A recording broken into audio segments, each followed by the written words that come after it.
بسم الله الرحمن الرحيم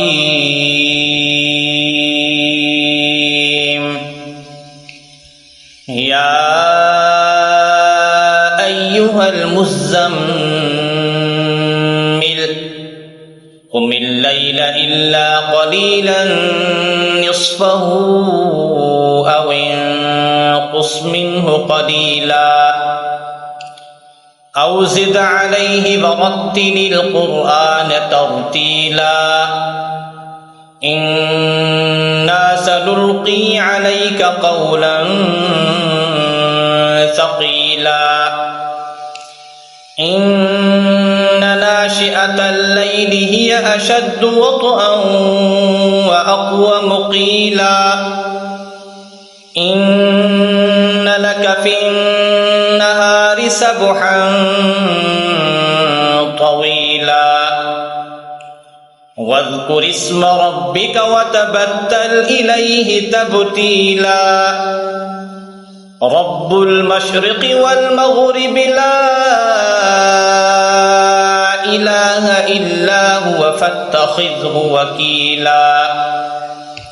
واصبر على ما يقولون واهجرهم هجرا جميلا وذرني والمكذبين أولي النعمة ومهلهم قليلا إن لدينا أنكالا وجحيما وطعاما ذا غصة وعذابا أليما يوم ترجف الأرض والجبال وكانت الجبال كثيبا مهيلا إنا أرسلنا إليكم رسولا شاهدا عليكم كما أرسلنا إلى فرعون رسولا فعصى فرعون الرسول فأخذناه أخذا وبيلا فكيف تتقون إن كفرتم يوما يجعل الولدان شيبا السماء منفطر به كان وعده مفعولا إن هذه تذكرة فمن شاء اتخذ إلى ربه سبيلا إن ربك يعلم أنك تقوم أدنى من ثلثي الليل ونصفه